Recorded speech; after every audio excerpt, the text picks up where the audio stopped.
A stormy night descended upon the English countryside. Through the corridors of a gloomy ancient castle, the butler walked and knocked on one of the rooms. The butler was worried that the mistress had not fed for a long time and had become completely emaciated. But the woman had refused to do so ever again. When the butler insisted, the woman pushed him away and ran out of the room. She knew that her family would never let her go, so there was only one way out: to voluntarily take her own life. The woman had already heard the voices of family members searching for her throughout the mansion. She did what she had to do. The events then moved forward in time to New York. At an anniversary event of a large company, waitress Evie was serving appetizers. The company specializes in finding clients' relatives around the world using DNA tests and other methods. For many people, kinship is of great importance. After the event, Evie and her colleague Grace were cleaning the tables, sharing stories about how disgusting wealthy clients could behave at times. People from such circles believe they are allowed everything. For Evie's birthday, Grace gave her a small gift, a DNA test kit. Evie works hard and tries her best, but it is still not enough even to pay the bills. To distract herself from sad thoughts, Evie practices pottery. She greatly misses her mother, who passed away less than a year ago from an illness.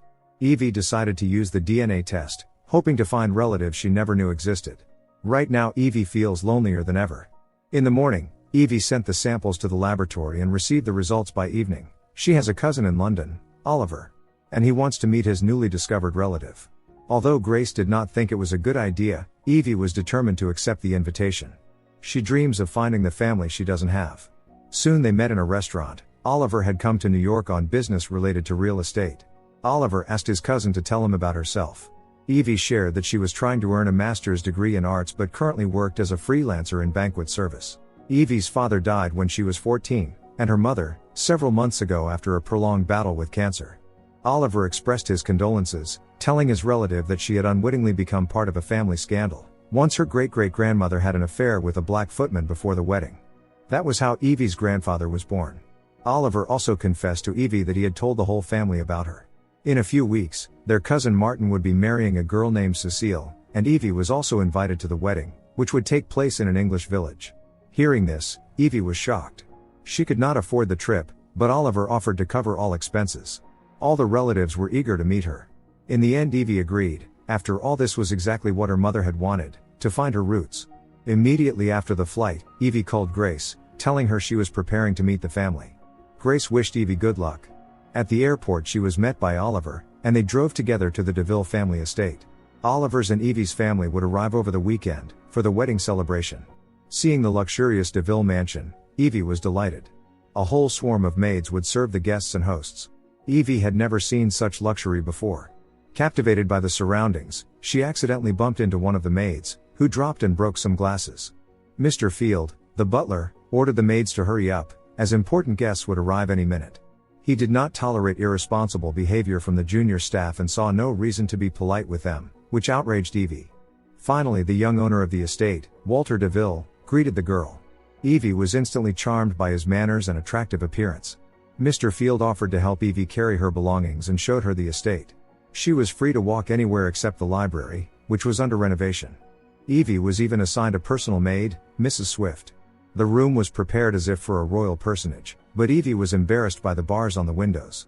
Mrs. Swift explained that it was a precaution against local predatory birds. A portrait of the former mistress of the estate hung on the wall. Mrs. Swift sadly mentioned that the mistress had recently passed away. Making sure Evie needed nothing more for now, the maid left the room. Before going to bed, Evie called Grace, expressing her delight. But more than anything, Evie was impressed by Walter. She never expected the master of the estate to be so young. Suddenly there was a knock at the door. It was Walter, who wanted to apologize once again for the butler's behavior. According to Walter, Mr. Field was a bit old-fashioned. Evie playfully said that the butler's behavior had offended her. But perhaps Walter would still have a chance to correct the poor first impression of his home. Walter caught the hint and wished Evie good night. With this, the master of the house completely won her over. Evie couldn't sleep, so she went for a run around the estate grounds. At some point a chilling sensation came over her. Seeing a female silhouette in the window, Evie woke up the next moment from a nightmare. Leaving her room to get some water, Evie did not notice the claw marks on the staircase railing. However, she did witness Mr. Field telling the maids that the work assignments would begin at any moment. Hearing eerie sounds behind her, Evie turned around but no one was there. Yet a second later she flinched upon seeing Mrs. Swift in front of her, who who with concern said that wandering around the house at night was dangerous. Mr. Field announced that one of the maids should clean the library while the others returned to their rooms. The girls, looking frightened, obeyed. Evie wondered why the maids were cleaning specifically at night. Mrs. Swift strongly advised the guest to return to her quarters. Meanwhile, Mr. Field made sure the maid entered the library, and began whispering something in an unfamiliar language. It was dark, so the maid lit some candles and started cleaning. Suddenly the candle went out as if someone had rushed past. The maid relit it. For a while she continued cleaning peacefully, until she suddenly felt a presence. All the candles went out, and the phonograph started playing music. Walter was already preparing for the feast. The maid barely had time to scream. The next morning Evie met her uncle Julius and other relatives. Grandfather Alfred gave a toast in Evie's honor, declaring how happy they all were to have found a relative. Then in turn Evie thanked everyone for such a warm welcome. She was happy to have found a family. It was a dream come true. Later, while everyone was drinking and chatting, Oliver approached Evie, saying that Mr. DeVille was enchanted by her. Just to be sure, Evie asked Oliver if they were related to Walter. Mr. Field approached two maids, ordering them to go down to the cellar for some collectible wine. When the girls went down, the butler locked the cellar door behind them for some reason. It was dark and cold below. The maids wanted to get the necessary bottles as quickly as possible and leave. One of them jokingly scared the other. Suddenly something grabbed one of the girls, and behind the other something emerged that plunged them both into terror. The dim cellar lights flickered, and screams echoed. Evie discovered a beautiful evening gown in her room, a gift from Walter. While getting ready for the upcoming party, Evie called Grace, telling her how kind her relatives had turned out to be. Suddenly a bird crashed into the window, making Evie flinch. That evening, a party was held in honor of Evie and the newlyweds, who incidentally they did not even attend. Evie was not used to being the center of attention. She certainly did not expect such a lavish reception. Oliver complimented her dress.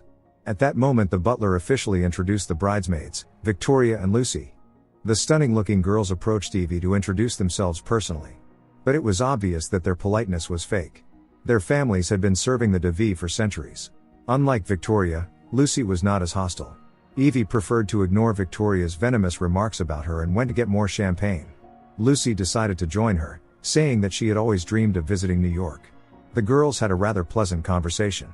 When Walter DeVille stepped forward to applause, an excited Evie unconsciously adjusted her hair. Walter immediately invited Evie to dance. At that moment all the guests' attention was on them, making Evie nervous. Walter knew that Victoria was hostile out of jealousy. She had been in love with DeVille for a very long time. And in terms of beauty, Evie could rival her. Meanwhile, Walter suggested that Evie leave the party together. She couldn't resist such a tempting offer. They walked around the estate. This place looked both eerie and magnificent at the same time. Knowing that Evie was passionate about pottery, Walter showed her his own collection. Evie shared that making ceramic dishes had been her mother's hobby. She was the one who taught Evie. Now for Evie, it was a way to stay connected to her. Walter's parents had passed away a very, very long time ago. Hearing this, Evie saw a kindred spirit in him. As the fireworks erupted, they kissed. When Walter returned to the party without Evie, Victoria couldn't resist making a biting remark. Walter advised her to be more polite. Due to exhaustion and jet lag, Evie fell asleep early, but in the middle of the night, a chilling whisper and laughter woke her up. A distinct presence was in the room. Seeing a creature crawling on the ceiling, Evie screamed and hid under the bed. Something was slowly creeping toward her, making her heart stop in terror. Suddenly someone grabbed Evie. It was only Walter, who assured her that no one else was here but them. Mrs. Swift arrived to clean up the mess Evie had made in her fright. Walter kindly offered to stay with Evie until she fell asleep. She readily agreed, asking him to talk to her to help her relax. Walter asked Evie what she truly wanted from life. She shared that she wished to live without worries and not have to think about how to pay her bills next month. In return, Walter said that he wished for someone to see him as a person beyond all his wealth. The next morning Evie found a sweet note from Walter, who had left early, not wanting to wake her. Suddenly Victoria and Lucy barged in unceremoniously, announcing that today was a spa day for the bridesmaids, and Evie was invited too. During a shared manicure, Lucy curiously asked if Evie planned on getting married. Evie replied that she hadn't thought about it yet. She preferred her independence. While lounging in the pool, Victoria hinted that Walter was hiding something in his private library. When Evie accidentally cut her finger, Victoria started acting strangely at the sight of blood. Evie wanted to leave as soon as possible. But Victoria's words about the library wouldn't leave Evie's mind. Finding a key, she entered the library and almost immediately knocked something over by accident. While hurriedly cleaning up the mess, She stumbled upon a dossier about herself. Then Evie began packing her things, determined to leave immediately. Walter tried to stop her, explaining that he needed to know who he was welcoming into his home. What if Oliver's unknown cousin turned out to be a fraud?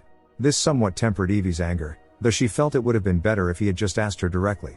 Evie was so deeply enchanted by Walter that she agreed to stay. Passion ignited between them. That evening, a masquerade ball was held, bringing together three powerful families who had supported one another for generations. Evie was eager to finally meet the newlyweds, but suddenly Walter announced their engagement before all the guests, declaring Evie his fiancée. She sat in shock, unable to comprehend what was happening. The main course of the dinner was one of the maids. Evie was ready to run, but terror paralyzed her. Walter expressed his gratitude to the family alliance for selecting brides for him for centuries. However, after his last fiancée died, the alliance was at risk. Evie was here to restore balance. A horrifying realization struck Evie: these families served a vampire. The guests began offering their congratulations to the couple. When Evie tried to leave, two men blocked her way. In tears she said she just wanted to go home. Walter declared that this was now her home. Evie begged these people to wake up and help her, but no one cared. Walter joked that every bride gets nervous before the wedding. Tomorrow would be his night, but tonight the guests needed to prepare Evie. They left her tied up in the basement. Victoria and Lucy welcomed Evie to her bachelorette party. Each of them had gone through the same thing in their time. They chose Evie specifically because the combination of the three families' bloodlines made their lineage even more powerful. Victoria has been here for 500 years, while Lucy for only 100. To all of them, the servants are merely a source of food. Tomorrow during the wedding ceremony, Evie will have to taste Walter's blood, and he, hers. She was to spend the night in a coffin. For Evie this was worse than any nightmare. Taking pity on Evie, Mrs. Swift led her out of the coffin. Evie's great-grandmother, forced to marry a monster, had been a friend of Mrs. Swift. The woman urged Evie to run and leave England as soon as possible. Evie escaped, knowing that these people were already searching for her. She hid in a shed in the garden, stumbling upon the bodies of the maids. Hearing footsteps, Evie held her breath. These people had brought Mrs. Swift's body here. Unable to hold back a sob, Evie inadvertently drew Mr. Field's attention. Seizing the moment, she locked the butler in the shed and ran. She ran until she reached the nearest village house, pleading for help from an elderly couple. After some hesitation they let her inside. While Mina Harker was making a phone call, Evie noticed a black and white photograph on the wall, revealing that these people had once been servants in Walter's estate. Jonathan Harker offered Evie some tea. Clearly it was a sedative. Evie tried to escape, but it was in vain. The next moment she found herself back at the estate. Walter had not expected such audacity from his bride. He was an ancient evil, instilling fear in people for countless centuries. And if Evie became his wife, she would have everything one could dream of: wealth, power and eternal youth. However, Evie's opinion was never taken into account. That evening the wedding ceremony took place. Grandfather Edward led Evie, the bride, to the altar. The marriage ritual was performed. The dark priest recited the sacred vows. When it was Evie's turn to answer whether she would take Walter as her husband, she was forced to say yes. The exchange of blood was to seal their union. When it happened, all the guests sighed with relief. Evie felt her body change. She was now one of them. But she used her newfound power not for selfish gain, but to fatally wound Walter and set the estate ablaze.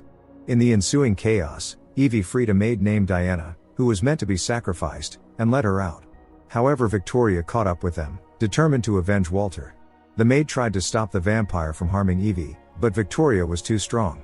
Then Lucy intervened, declaring to Victoria that she would no longer follow her orders. During the fierce battle, Lucy took Victoria's life, reducing her to ashes. Mr. Field also tried to stop Evie, but he was no match for the power of a vampire. Evie was about to escape when Walter suddenly grabbed her. He had survived. He accused all modern women of being ungrateful. In response, Evie called Walter a monster and pushed him into the fire. Thus ended Walter's centuries-long existence. Flames consumed the entire estate. As she walked away, Evie realized her true purpose. 2 weeks later, she and Grace tracked down Oliver. They were a team now, and from that moment on, they dedicated their lives to hunting vampires. Don't forget to subscribe to our channel not to miss more exciting new products. Also, the authors will be pleased if you leave your opinion in the comments.